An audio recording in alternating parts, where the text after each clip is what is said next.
Hello welcome to miss farm sixth സ്റ്റാൻഡേർഡിൻ്റെ social സയൻസിലെ ഓണം എക്സാമിൻ്റെ ക്വസ്റ്റ്യൻ പേപ്പറിൻ്റെ മോഡലാണ് നമ്മൾ ഈ വീഡിയോയിൽ ഷെയർ ചെയ്യുന്നത് കേട്ടോ.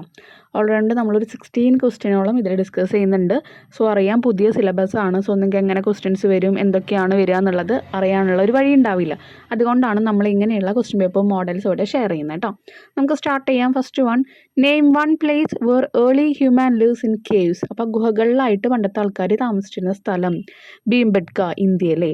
ഇനി how did the fire help early humans. പണ്ട് ജീവിച്ചിരുന്ന ആൾക്കാരെ ഈ ഒരു തീ എന്നുള്ള കാര്യം എങ്ങനെയാണ് ഹെൽപ്പ് ചെയ്തിരുന്നത്? Fire provided warmth for protection against cold. തണുപ്പിൽ നിന്ന് ഒരു സുരക്ഷയായിട്ട് അവർക്ക് തീ മാറിയിരുന്നു. Third question, which of the following was used by early humans for hunting. വേട്ടയാടാൻ ഉപയോഗിച്ചിരുന്ന സാധനങ്ങൾ: iron sword, bow and arrow, steel trap, machine gun. അതിൽ ബോ ആൻഡ് ആരോ, അമ്പും വില്ലുമാണ് യൂസ് ചെയ്തിരുന്നത്. Next second question, what was one feature of houses in the Indus valley civilisation. Indus valley സിവിലൈസേഷനിലുള്ള വീടുകളുടെ ഒരു പ്രത്യേകത വെൽ പ്ലാൻഡ് ഡ്രെയിനേജ് സിസ്റ്റം എന്നാണ് പറഞ്ഞിരിക്കുന്നത്. അപ്പോൾ അവിടെ ഇപ്പോൾ വീടുകൾ പണിയാണെങ്കിൽ കറക്റ്റായിട്ട് അവിടെ ശുദ്ധിയായിട്ട് നിൽക്കാൻ വേണ്ടിയിട്ട് വാട്ടർ അതുപോലെ വേറെ എന്തെങ്കിലും ലിക്വിഡ്സ് ഒക്കെ കറക്റ്റായിട്ട് ഒഴുകി പോകാനുള്ള ഒരു സംവിധാനം ഉണ്ടാക്കുക.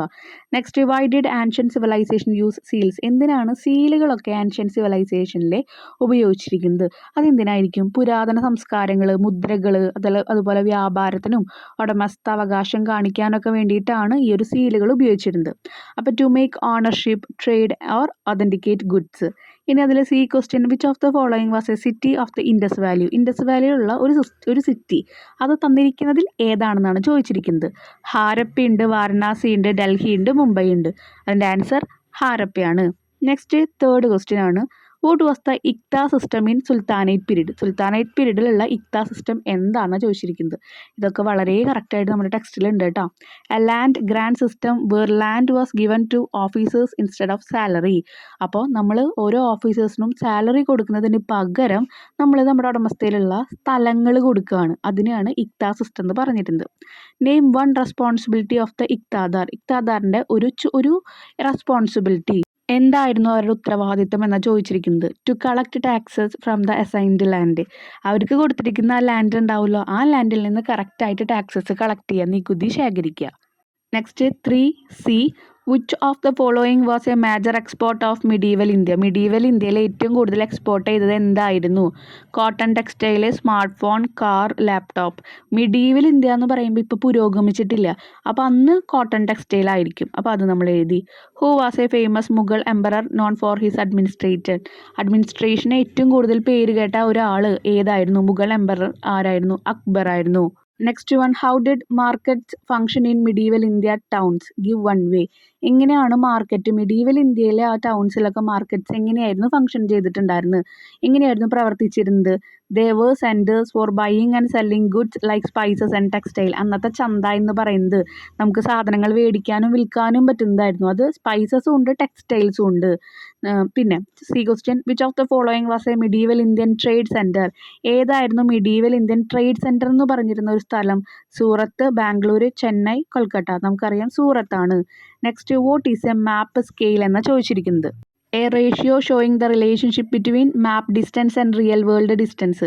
മാപ്പ് ഡിസ്റ്റൻസ്, മാപ്പിലുള്ള അങ്ങോട്ടും ഇങ്ങോട്ടുള്ള കാര്യങ്ങൾ തമ്മിലുള്ള ഡിസ്റ്റൻസ് കാണിക്കാനും റിയൽ വേൾഡ് ഡിസ്റ്റൻസ്, നമുക്കിപ്പോൾ ഒരു രാജ്യത്തിൻ്റെ അല്ലെങ്കിൽ ഒരു സ്ഥലത്തിൻ്റെ അങ്ങനത്തെയുള്ള ഒരു മാപ്പിൽ നമ്മൾ നോക്കുമ്പോൾ ഓരോ സ്ഥലങ്ങളിലുള്ള ഡിസ്റ്റൻസ് അറിയാൻ നമുക്ക് അതിനെ ഹെൽപ്പ് ചെയ്യാൻ പറ്റും.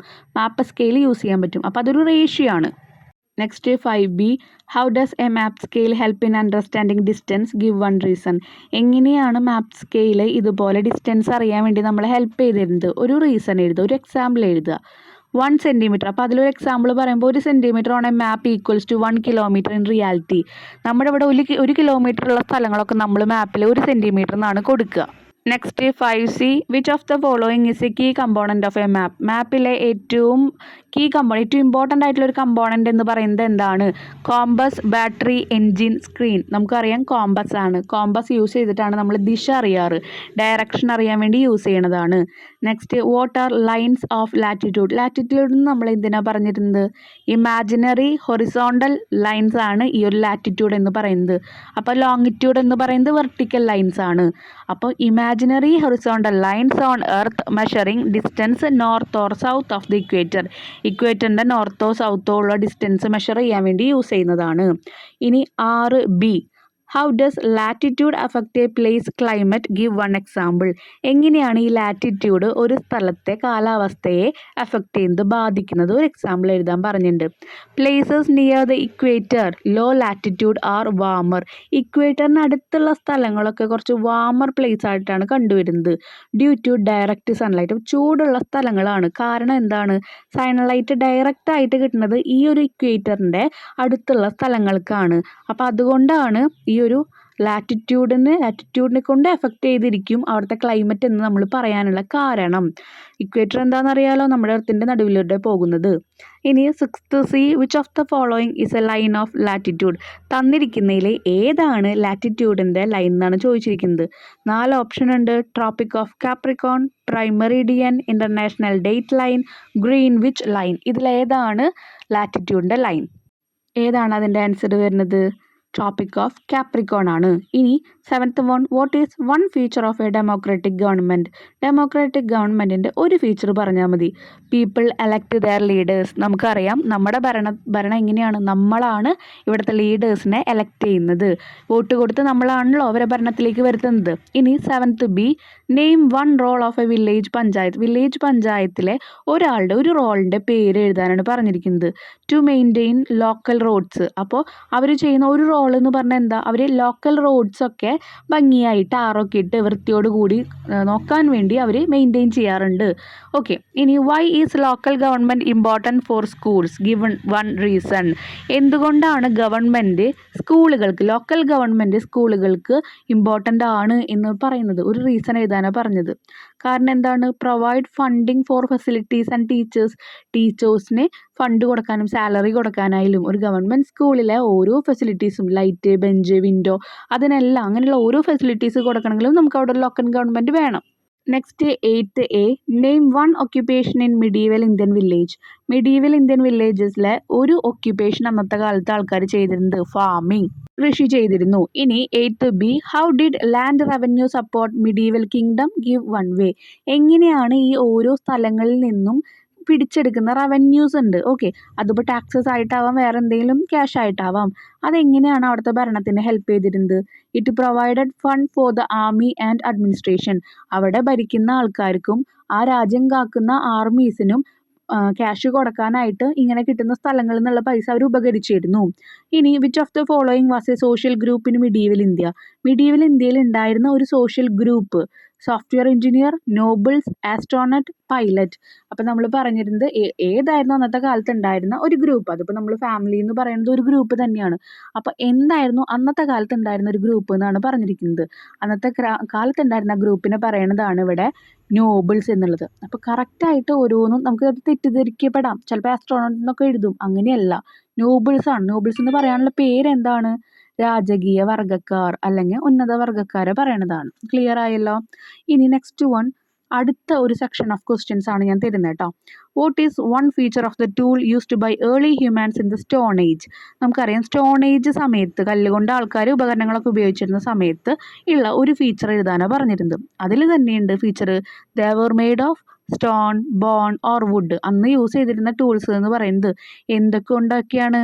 കല്ലുകൊണ്ട്, എല്ലുകൊണ്ട്, അത് ഹ്യൂമാൻസിൻ്റെ അല്ല എനിമൽസിൻ്റെ എല്ലുകൊണ്ട്, അതുപോലെ മരം കൊണ്ട്. അതൊക്കെ ഷാർപ്പൺ ചെയ്തിട്ടാണ് അവരെന്ത് ചെയ്യുക? ഓരോ ടൂൾസായിട്ട് ഉപയോഗിക്കാറ്. B question, why did early humans prefer to live near rivers? Give one reason. എന്തുകൊണ്ടാണ് പണ്ടത്തെ ആൾക്കാർ ഈ ഒരു കടൽ തീരത്തും അല്ലെങ്കിൽ പുഴയുടെ തീരത്തൊക്കെ ജീവിക്കാൻ ആഗ്രഹിച്ചിരുന്നത്? ഒരു റീസൺ എഴുതാനാണ് പറഞ്ഞിരിക്കുന്നത്. Rivers provided water for drinking and farming. അവരുടെ കൃഷിക്കും അവർക്ക് ദാഹത്തിനുമുള്ള വെള്ളം റിവർ തന്നിരുന്നു. 1C, which of the following is a tool from the neolithic period? Neolithic period എന്നുള്ള ഒരു ടൂൾ എഴുതാനാണ് പറഞ്ഞിരിക്കുന്നത്. ഹാൻഡ് ആക്സ് ഉണ്ട്, പോളിഷ്ഡ് സ്റ്റോൺ ടൂൾസ് ഉണ്ട്, സ്പിയർ ഉണ്ട്, ഫ്ലിൻറ്റ് നൈഫ് ഉണ്ട്. ശ്രദ്ധിക്കുക, നിയോളിത്തിക് പീരീഡിൽ നമ്മൾ യൂസ് ചെയ്തിരുന്ന ടൂളാണ് പോളിഷ്ഡ് സ്റ്റോൺ ടൂൾ. സ്റ്റോൺ ഏജിൽ സ്റ്റോൺ ടൂൾസ് ഉപയോഗിച്ചു, പക്ഷെ ഭയങ്കരമായിട്ട് ഷാർപ്പൺ ചെയ്ത് പോളിഷ് ചെയ്തിട്ടില്ല. പക്ഷെ നിയോളിത്തിക്ക് വന്നപ്പോൾ സ്റ്റോൺ ടൂൾസ് ഒക്കെ ഒന്നുകൂടി പോളിഷ് ചെയ്ത് തുടങ്ങി. ഇനി 2A, what was the cuneiform script used by Mesopotamians? Mesopotamians use ചെയ്ത ക്യൂണിഫോം സ്ക്രിപ്റ്റ് ഏതാണെന്നാണ് ചോദിച്ചിരിക്കുന്നത്. Wedge shaped writing system on clay tablet for record keeping. ഇന്ന് നമ്മൾ കമ്പ്യൂട്ടറിലൊക്കെ ഓരോ റെക്കോർഡ്സ് കീപ്പ് ചെയ്യുന്ന പോലെ പണ്ട് അവർ ചുമരുകളിൽ അതുപോലെ കളിമണ്ണ് കൊണ്ടുള്ള ഓരോ എഴുത്തുകളിലും അല്ലെങ്കിൽ ഓരോ രൂപത്തിലുണ്ടാക്കി അതിലൊക്കെയാണ് റെക്കോർഡ്സ് പോലെ കീപ്പ് ചെയ്തിരുന്നത്. Name one crop grown in ancient Mesopotamia. പണ്ടത്തെ മെസൊപ്പൊട്ടാമിയയിൽ ഉണ്ടായിരുന്ന ഒരു ക്രോപ്പ് അതേതാണ്? ബാർലിയാണ്. Next 2C. Why were rivers important for Mesopotamian trade? Give one reason. എന്തുകൊണ്ടാണ് മെസപ്പൊട്ടാമിയ സമയത്തുള്ള ഓരോ കച്ചവടത്തിനും നദികൾ അവർക്ക് ഭയങ്കര പ്രശസ്തമായിട്ട് അല്ലെങ്കിൽ അവർക്ക് ഇമ്പോർട്ടൻ്റ് ആണെന്ന് തോന്നിയത്, അത്യാവശ്യമാണെന്ന് തോന്നാനുള്ള കാരണം? They allowed boats to transport good easily. സാധനങ്ങൾ അവർ അങ്ങോട്ടും ഇങ്ങോട്ടും കയറ്റുമതി ഇറക്കുമതിയൊക്കെ ചെയ്തിരുന്നത് ബോട്ട് വഴിയായിരുന്നു. അതുകൊണ്ട് റിവർ വേണം. Next 3A. What was the main purpose of pyramid in ancient Egypt? Ancient ഈജിപ്തിലെ പിരമിഡിൻ്റെ ഉപയോഗം എന്തായിരുന്നു? To serve as tomb. Tomb എന്ന് പറഞ്ഞാൽ എന്താ? ശവകുടീരം. For pharaohs and their treasuries. ഫറോൾസിൽ എന്ന് പറഞ്ഞാൽ എന്താണ്? പണ്ടത്തെ റൂളേഴ്സ് എന്ന് പറഞ്ഞിരുന്നത്. ഓക്കെ, ആ രാജ്യം ഭരിച്ചിരുന്ന ആൾക്കാരും അതുപോലെ അവിടുത്തെ എക്കണോമിക് കാര്യങ്ങൾ നോക്കുന്ന ആൾക്കാർക്കുമുള്ള ശവകുടീരങ്ങൾ ഈ ഒരു പിരമിഡിലായിരുന്നു. 3B. Name one step in the process of making a mummy. നമുക്കറിയാം മമ്മി എന്താണെന്നുള്ളത്. അപ്പോൾ അത് ഉണ്ടാക്കാനുള്ള ഒരു process. Wrapping the body in linen bandage. അപ്പോൾ ലിനൻ ബാൻഡേജിൽ ആദ്യം തന്നെ ശവങ്ങളെ കെട്ടിവെക്കും. ഇനി which of the following was a major Egyptian river? ഏറ്റവും വലിയ ഈജിപ്തിലുള്ള റിവർ ഗംഗ, നൈൽ, ഇൻഡസ്, യമുന. അതിലെ ഏറ്റവും മേജർ ആയിട്ടുള്ള ഒരു റിവർ എന്ന് പറയുന്നത് നൈലാണ്. അത് മറക്കരുത്. Next question. Who was the first Mughal ruler to rule Delhi? Delhi rule ചെയ്യാനുള്ള ഏറ്റവും ആദ്യത്തെ ഭരണാധികാരി ബാബർ ആയിരുന്നു. 4B. Which dynasty ruled south India in the 9th century? 9th സെഞ്ച്വറിയിലെ ഏത് ഡൈനാസ്റ്റിയാണ് സൗത്ത് ഇന്ത്യ ഭരിച്ചിരുന്നത്? Chola dynasty. Next 4th C. Name one factor that help the Chola dynasty expand its power. Chola ഡൈനാസ്റ്റിയെ അവരുടെ പവർ ഒന്നും കൂടി വലുതാക്കാൻ വേണ്ടി ഹെൽപ്പ് ചെയ്തത് എന്തായിരുന്നു? Their strong navy for trade and conquest. അവരുടെ നേവി ഏറ്റവും നന്നായിട്ട് അവരെ ഹെൽപ്പ് ചെയ്ത ആരായിരുന്നു? നാവികരായിരുന്നു. അവർക്കൊരു വലിയ പവർ തന്നെ അതിലുണ്ടായിരുന്നു അവരുടെ കച്ചവടത്തിനൊക്കെ ഹെൽപ്പ് ചെയ്യാൻ വേണ്ടി. നാവികർ എന്ന് പറഞ്ഞാൽ നാവികസേന, കടൽ സേന എന്നൊക്കെ പറയും. 5th question. Name 2 sectors of medieval Indian society described by foreign travellers.